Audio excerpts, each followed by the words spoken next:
All right, everybody, welcome back to another episode of Prime Cuts.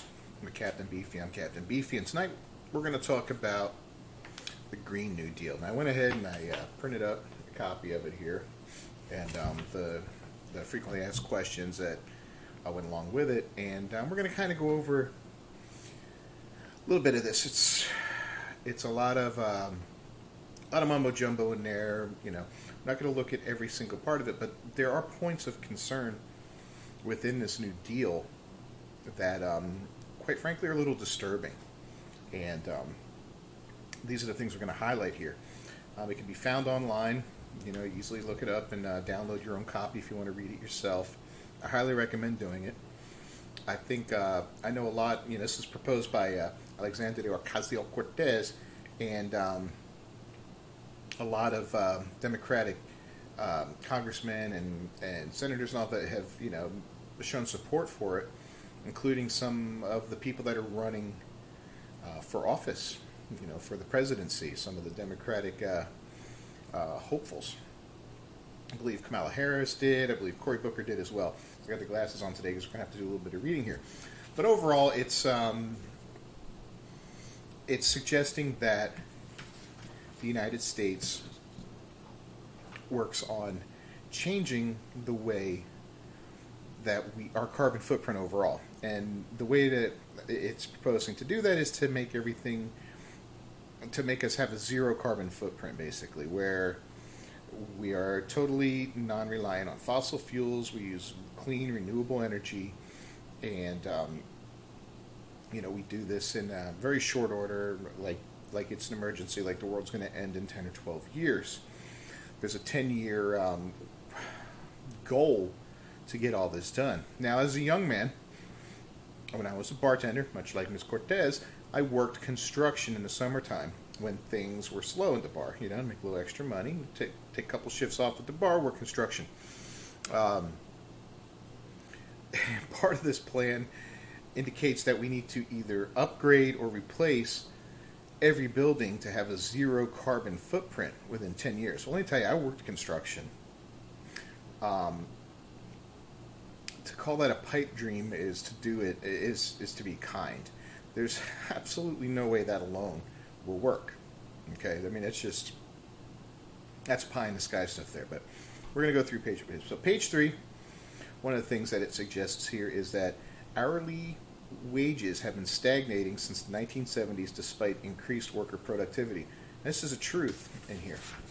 And part of what they want to do is create all these wonderful high-paying jobs for Americans and give them a free education in the meantime so they can have all these wonderful high-paying jobs. But why have wages stagnated? You know, back in the 60s, our immigration policy changed quite dramatically, and we began to bring in more and more unskilled labor from other countries, and just by the tens of thousands, hundreds of thousands, now it's in the millions, you know, and it's ridiculous. So wages stagnating, they wouldn't have stagnated had we not had an influx of low or no skilled workers coming into the country. And that's just basic economics there. You can, you know, people will argue that left and right, but the fact is, if you have a job opening and you've got 10 people applying for it, you know, you're going to, and 9 out of 10 will take a lower wage than the 10th person. Well, that 10th person's probably not going to get the job, you know. This is why minimum wage people make minimum wage. This is part of it. You know, if you don't have a skill set of any sort or an education, you're going to have to take the lowest job available for the least amount of pay. There's a lot more people out there with no skills than there are with PhDs. That's why PhDs make a lot more money, because there's a lot less competition at that level. It's just a simple thing. But like we said here, upgrading all existing buildings in the United States and building new buildings to achieve maximum energy efficiency, water efficiency, safety, affordability, comfort, and durability, including through electrification. So, what are we talking about here exactly? Are we talking about creating huge blocks of, you know, affordable housing for people and almost like projects in a way? I don't know. It's some of these things all tie together in a very disturbing, very socialist manner. Clean, affordable, and accessible public transportation and high-speed rails. They kind of want to eliminate vehicle, I guess, the use of vehicles for the most part, which is easy enough to do in a larger city with the infrastructure to support it and with enough things around that you can go there. But out in the country or rural areas and suburbs, it's not effective. It's not efficient. We'll go through. Guaranteeing a job with a family-sustaining wage, adequate family and medical leave, paid vacations, and retirement security to all people of the United States. Guaranteeing a job. That is a noble prospect, but you can't guarantee a job. With a family-sustaining wage, how do you guarantee a job with a family-sustaining wage? How do you guarantee that somebody with zero skill set or zero will to work will have a job with a family-sustaining wage? And define a family-sustaining wage? I mean, how can you define that? You may have a family that consists of mom and dad and no one else, which a significantly lower wage will sustain. You may have a job where a single mother has 4 kids on her own, and her wage would need to be, a lot higher to sustain that. So I don't get that part. That's just, and I don't like the word guaranteeing, because there are no guarantees in life. I mean, you just can't do that. And high quality health care. That one really makes me laugh, because when you get a government involved in a health care program, how can you guarantee high quality health care? Let's look at the VA hospital and how it's treated our veterans for all these years. The amount of guys that have had to wait for, life-saving surgeries or treatments and whatnot, and you can't trust the government to provide you with a high quality health care. What was that saying I saw? You can have it good, cheap, or fast. You can have any of those two, but you can't have all three, I believe. Something along those lines. Whereas you could say, well, yeah, we can probably provide health care for the whole country if the government ran it. Knowing the way the government works with its bureaucracies and red tape, there's no way it would be timely. It would more than likely take forever. We've got people, Canada's got socialized medicine, and I work in the medical industry, and we see people that come down from Canada to get treatments done because it's going to take too long up there. Maybe it's an elective surgery or something along those lines, but still, you shouldn't have to wait. If you've got the health insurance or the money to pay for it, and you should be able to have it done. There shouldn't be any kind of wait, and that's the way it is here in the States. Is it fair to everybody? Well, life isn't fair, and that's what really sucks. But, the system is what the system is. And I just think getting the government involved and putting that responsibility on their hands would be disastrous. I mean, we see how they handle things. It's just ridiculous. Affordable, safe, and adequate housing. Well, what does that mean? Affordable, safe, and adequate. I mean, when I see that and I picture something like out of these sci-fi movies, like, Judge Dredd, where you have this big block building and it's got, 30 floors to it, and everybody's got their own little home in there, and in the bottom level there's a clinic and there's a little grocery and blah, blah, blah. Is that what we're going to? And it's going to have a bunch of solar panels on the roof, and you're going to live and work in the same building and be part of this huge government machine. It's kind of weird and kind of I don't get where they're going with it. They want to guarantee economic security and access to clean water, clean air, healthy and affordable food, and nature. That last part really makes me wonder. Access to nature. Well, we already have access to nature. All you got to do is go outside. If you live in a big city, yeah, it's a little tougher. You have to go find a park or something like that. But it's not like you don't have access to it. It's not like you can't hop in the car and go to the country for the weekend, or go to the beach, or go, visit a zoo or something like that just to get out of town. But wait, if they take all the cars away and put you on, public transportation, it might make it a little more challenging. But, you would just have to work around the bus schedule, I guess, and you could still get out to the country. Unless they didn't, run buses out to the country so you could have access to nature. So I just don't get that. And then clean air, healthy and affordable food. Well, everybody does have access to food right now, and healthy food. Is it affordable? Well, food is expensive, but if you do it right, um, you can afford to eat healthy. The problem is cheap crap food is so readily available out there, especially in this country, that people get used to that, and they want to hit the dollar menu all the time at McDonald's or Wendy's, and they wonder why they're 400 pounds and diabetic at the age of 30. It's ridiculous. Um, Now, there was a frequently asked question put out, a little fact thing there, and regarding the Green New Deal.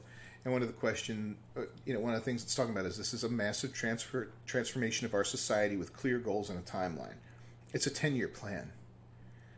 How you plan on getting all this done in 10 years is just beyond me. I have no idea how that would work, because the government can't get anything done like this in 10 years. They probably couldn't do it in 100 years. I'm sorry. It's just, that's the way it is, between the red tape and the bureaucracy and all that. Permitting alone to upgrade every single house and business in this country would probably take 50 years. I know. I worked construction, and I sold restaurant equipment and dealt with guys opening new places, and permitting can take weeks or months. It's crazy. It's stupid. And if you think about, I have no idea the number of buildings in this country that would need to be upgraded or replaced, but I'm sure it's staggering. But, again, it talks about the family sustaining wage, high quality education, including higher education and trade schools. Well, that is available, but it's not guaranteed. That's the thing. Clean air and water and access to nature, healthy food, high quality health care, safe, affordable, adequate. Economic environment free of monopolies. That's cool. I mean, I don't believe in a monopoly either. That is a bad thing. And then here's a great one. Economic security for all who are unable or unwilling to work. So we run into a situation now where we're at odds with each other on some of these things, because we said, well, we're going to guarantee jobs for everybody with a family sustaining wage, but now we're going to also guarantee economic security for those who are unable or unwilling to work. Now, I got no problem trying to help out my fellow American who is unable to work, be it a disability or something along those lines, temporary help because they're between jobs. No problem. You are my brother or my sister, and I have no problem helping prop you up to get back on your feet again. But if you're unwilling to work, well, I'm not working so that you can sit at home and do nothing all day. I mean, let me tell you something. If this Green Deal went through when I was a freaking teenager, 18, 19, whatever, in my early 20s, and you said, well, we'll give you money, you don't even have to work. Who's going to work? I mean, some of us, what are you going to do? You're going to go, instead of working a crappy job that you don't like to make money, to put yourself through school, or to get that job that you do want later on in life, maybe you'll sit at home all day and smoke weed and play guitar or play video games, or just, whatever it is that you like to do. You'll pursue that. What does that promote? I mean, it's stupid. We've all had jobs we hate. We've all been there. We've all had to do things we don't want to do for money, and that's part of life. That's part of being a friggin' adult, man. Is going to work. I think it was Drew Carey that said, "Oh, you don't like your job? Well, there's a support group for that. It's called Everybody. They meet at the bar every night." That's just the way it is. Now, one of the questions here says, "Does this new Green Deal include a carbon tax?" And it says, "Well, it's a massive investment. Yada yada yada." So we're not ruling a carbon tax out, but a carbon tax would be a tiny part of a Green New Deal in the face of the gigantic expansion of our productive economy. So when they say they're not ruling out a tax, that means you're going to get taxed for it. And as with anything, when the government taxes you for something, that tax never goes away. They might say, oh, it's temporary, we're going to add a 0.5 cent tax to pay for a stadium. And then that stadium gets built, and 5 years later, you still have that 0.5% sales tax or whatever. Let's go. So will there be a carbon tax? They're not ruling it out. So we can pretty much take that as a yes, because any way the government can take money from you, it will do it. How will you pay for it? So the same way we paid for the New Deal, the 2008 bank bailout, and extended quantitative easing programs, the same way we paid for World War II, blah, blah, blah, current wars. At the end of the day, it says, so the question isn't how will we pay for it, but what will we do with our new shared prosperity? But they never really answer how will you pay for it. Well, I'll tell you how they'll pay for it. You'll pay for it through taxing, you know? I mean, it's transparent here. So we move on again to the national mobilization, our economy through 14 infrastructure and industrial projects. So they list all these different things regarding climate change, repairing the infrastructure, meeting 100% of our power demand through clean and renewable energy sources. That doesn't include nuclear, which is actually the cleanest and safest method of power these days. But, you know, what do we know? And again, it reiterates about upgrading or replacing every building. Work with farmers and ranchers to create a sustainable pollution and greenhouse gas-free food system that ensures universal access to healthy food and expands independent family farming. A lot of people are talking about cow farts, you know, and I guess that's what this falls under. And I remember somebody did a study talking about how cow farts are contributing to the greenhouse effect, so to speak, or the rise in carbon and all. I mean, it sounds laughable, but, you know, hey, maybe we should look into harnessing those cow farts and pig farts and chicken farts and all that, and using methane. You know, it worked in Mad Max Beyond Thunderdome, right? I mean, since we're talking fantasy here, we may as well go full in on it and start, you know, big farms to create methane gas and power our cities like that. That would be pretty awesome. You know, you can have Thunderdome, 2 men enter, 1 man leaves. And a total overhaul of the transportation system by massively expanding electric vehicle manufacturing, building charging stations everywhere, high-speed rail at a scale where air travel stops becoming necessary, and a goal to replace every combustion engine vehicle. Vehicles aren't cheap. So I'd like to know how they expect to replace that. Some people are driving around in 30, 40-year-old cars, you know, antiques that they love. A lot of people are driving cars that are 5, 10 years old. Do you expect to have them all off the road and everybody's going to be zipping around in little George Jetson cars soon, little floating around? You know, I don't know. And to eliminate air travel, I mean, you know, man learned to fly. Why are we trying to regress now? You know, why are we trying to regress? Are we going to build an awesome train over, you know, the ocean so that we can go to Europe, you know, or Asia or Australia? Is that what we're going to do? We're going to have these nice big long trains that run across there? I mean, I don't get it. It's I don't know the number of flights that go out daily. I don't know the number of people that travel daily, but I'm sure it's in the millions, you know. It just doesn't make sense. It doesn't make sense. It's a silly thing. Provide job training and education to all. That's very ambiguous. What kind of job training? What kind of education? I mean, anybody can get an education, a basic education.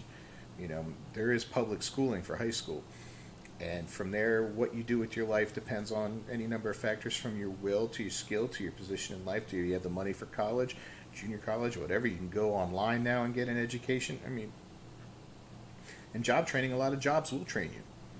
You can go into a trade. You can go to a trade school and then become an apprentice or journeyman and so forth and learn a nice trade like an HVAC trade or electrician or plumber.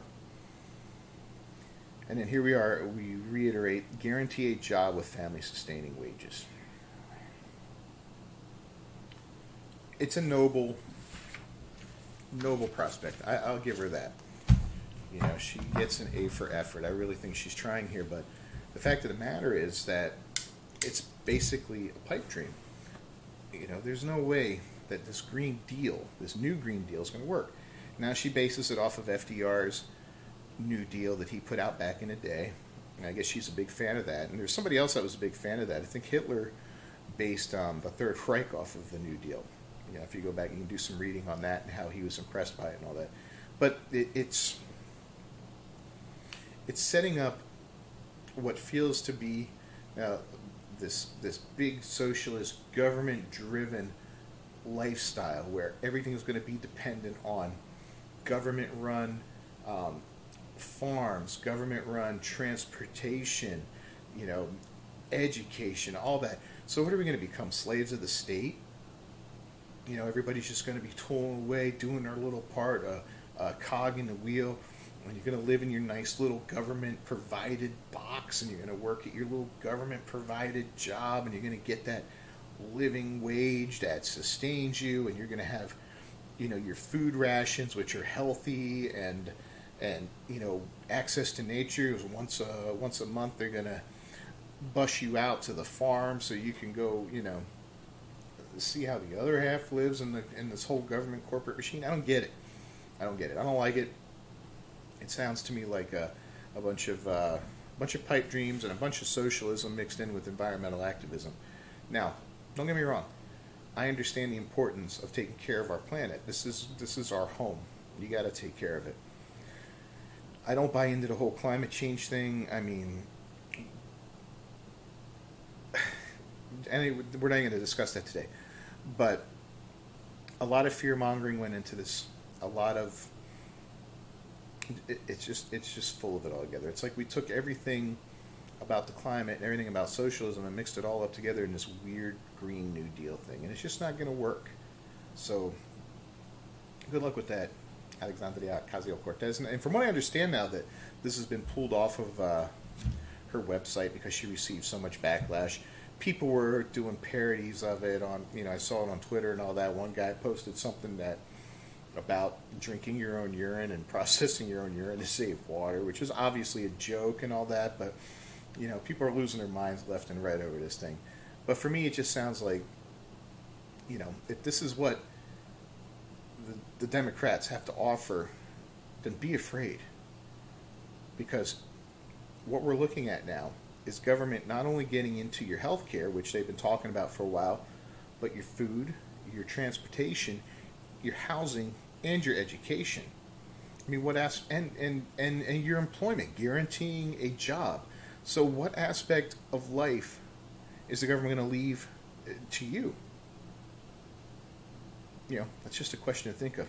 All right, everybody. Well, that's my piece on that. Thanks for watching. Go ahead and subscribe if you're not a subscriber at this time. Hit that bell so you get notifications, and leave a comment below. Let me know what you think. All right. Till next time. Peace.